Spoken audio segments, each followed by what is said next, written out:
Oke, seandainya ini fraktur, katakanlah fraktur tibia, maka berikutnya adalah tata laksananya, pemasangan bidai. Ya, pemasangan bidai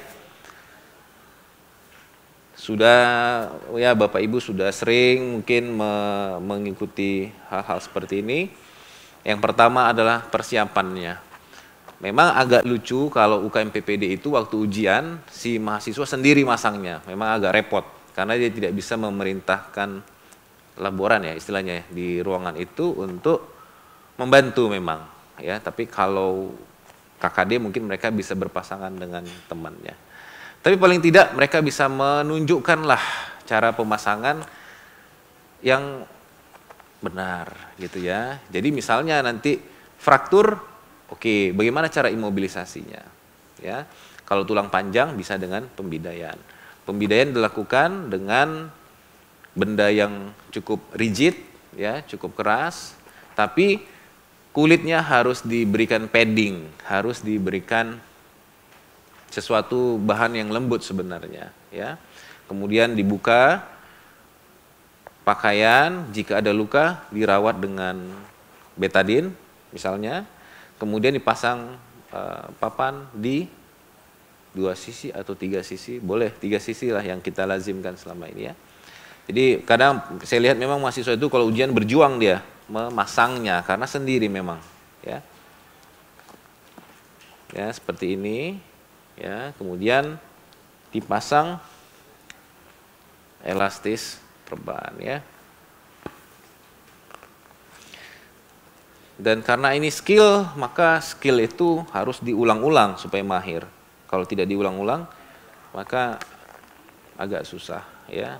Dan inilah kesulitan kalau memang kita sendiri memasangnya. Karena pada praktiknya dia tidak dipasang sendiri ya.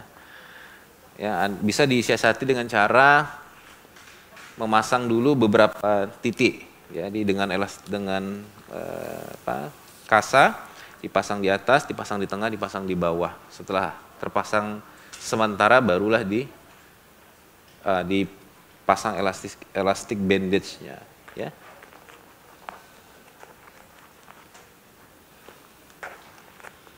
Jadi kalau pada UKM PPD jika ada sprain ya kadang-kadang tidak terdiagnosis dengan baik, jadi terpasang juga jadinya bidainya. Jadi seperti overtreatment jika tidak mendiagnosis dengan benar ya.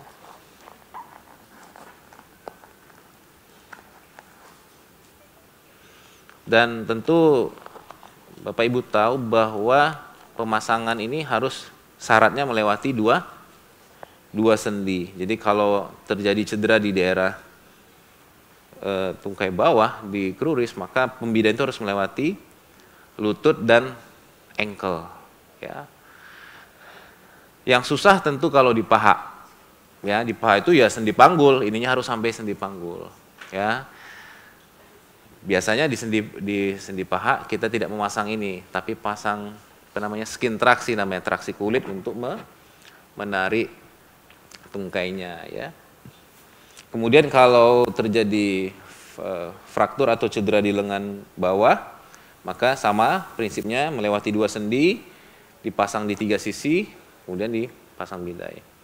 Alangkah baiknya jika mahasiswa terlatih sebelum memasang bidai dan sesudah memasang bidai bisa melakukan pemeriksaan NVD itu kembali. Setelah dia pasang, dia periksa lagi, Pak bisa gerak jari-jari kakinya? Terlalu ketat enggak rasanya? Enggak ya.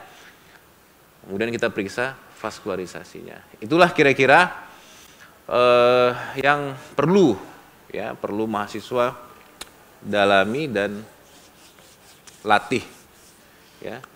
Kemudian kalau untuk fraktur klavikula biasanya mitela ya, mitela ataupun arm sling yang sudah banyak sekarang tersedia di pasaran.